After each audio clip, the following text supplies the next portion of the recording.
শুক্রবার Sonamura sporting association মাঠে অনুষ্ঠিত হলো সোনামুড়া মহকুমা ভিত্তিক স্পোর্টস ট্যালেন্ট সার্চ প্রোগ্রাম।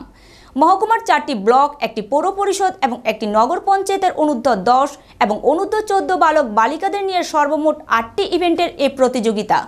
যুব বিষয়ক এবং ক্রীড়া দপ্তরের উদ্যোগে আয়োজিত মহকুমা ভিত্তিক এই প্রতিযোগিতার সূচনা করেন সিপাহীজলা জেলা পরিষদের সহসভাপতি পিন্টু আইস।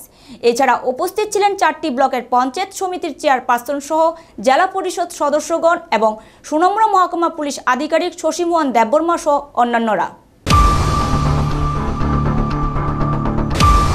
অনুষ্ঠানে স্বাগত বক্তব্য রাখতে গিয়ে মহকুমা ক্রীড়া এবং যুব আধিকারিক মধুসূদন দেববর্মা 1 মাস ব্যাপী চলা বিভিন্ন স্কুল এবং ব্লক, তার পাশাপাশি পুর পরিষদ এবং নগর পঞ্চায়েত ভিত্তিক যে প্রতিযোগিতাগুলি অনুষ্ঠিত হয়েছে তার জন্য আয়োজকদের ধন্যবাদ জানান।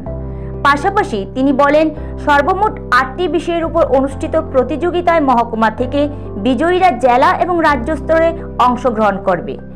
অনুষ্ঠান উদ্বোধকের ভাষণে জেলা সহ সভাধিপতি পিন্টু আইস ছাত্রছাত্রীদের উৎসাহ প্রদান করেন এবং বলেন তারা যেন লেখাপড়ার পাশাপাশি খেলাধুলায় ও মনোনিবেশ করে, যাতে আগামী দিনেও দীপা কর্মকারের মতো রাজ্যের নাম উজ্জ্বল করতে পারে।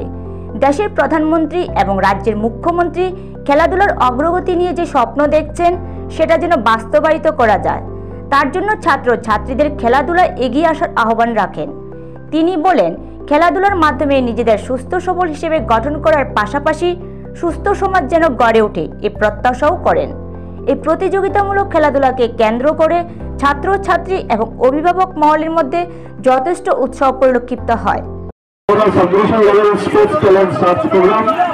এটা বিভিন্ন ব্লকের যারা ট্যালেন্ট তারা আজকে এখানে খেলায় অংশগ্রহণ করে তাদের প্রতিভাকে তুলে ধরে সামনে জেলা ভিত্তিক এবং রাজ্য ভিত্তিক তারা সেই প্রতিযোগিতায় অংশগ্রহণ করবে। আমি তাদের সাফল্য কামনা করছি।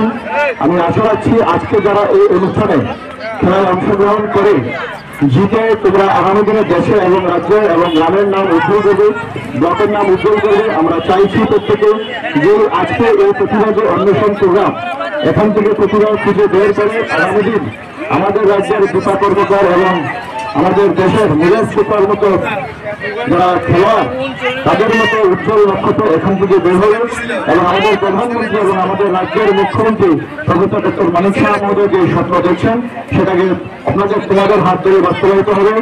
এবং আমি আশা রাখছি তোমরা আমাদের এই এলাকার নাম উজ্জ্বল করবে এবং আগামী দিনে এই খেলার মাধ্যমে তোমাদের শারীরিক বিকাশ, মানসিক বিকাশ ঘটবে এবং চারিদিকে যে নেশার বাড়ন্ত সেটা থেকে খেলার মাধ্যমে দেশ এবং সমাজকে প্রতিহত করার যে স্বপ্ন তোমরা দেখাবে সেটাকে পাথর করে তোমরা সমাজকে এগিয়ে নিয়ে যাবে এবং আজকে যারা কোনো খেলা অংশগ্রহণ করবে তোমাদের। নিজস্ব প্রতিনিধি রিপোর্ট, এশিয়ান টাইমস।